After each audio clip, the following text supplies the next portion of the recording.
Ils sont médecins réanimateurs, infectiologues, virologues ou pharmaciens, tous sur le pont. À Grenoble, les essais cliniques viennent de débuter contre le Covid-19 et sa redoutable inflammation des poumons. Ce qu'on espère, c'est arriver à casser cette inflammation trop importante, parce que c'est très bien l'inflammation. L'inflammation, c'est ce qui aide à se défendre contre les microbes. Mais il y a des maladies où cette inflammation devient trop puissante, elle dépasse son objet, elle dérape en quelque sorte, un peu comme dans les maladies auto-immunes.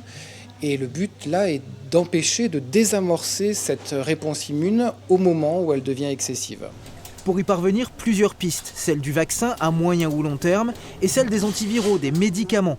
La pharmacie du CHU est donc très active, avec notamment l'étude Discovery, connue pour l'hydroxychloroquine.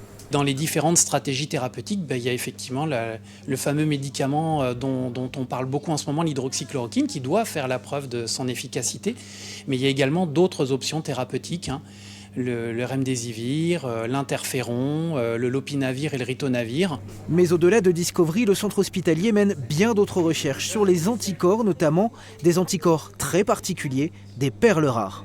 Des anticorps qu'on appelle neutralisants qui sont capables de bloquer l'entrée du virus dans ces cellules cibles.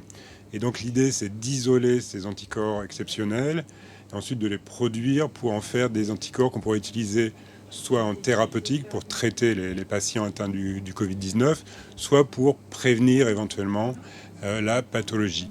Rien qu'à Grenoble, ces anticorps sont recherchés sur une centaine de patients et comme dans chacune des autres études, les premiers résultats sont attendus rapidement. C'est évident, on ne sera pas dans des temps de recherche où on aura des résultats dans 2 ans. On sera dans des temps de recherche où on aura des résultats dès la fin du mois d'avril.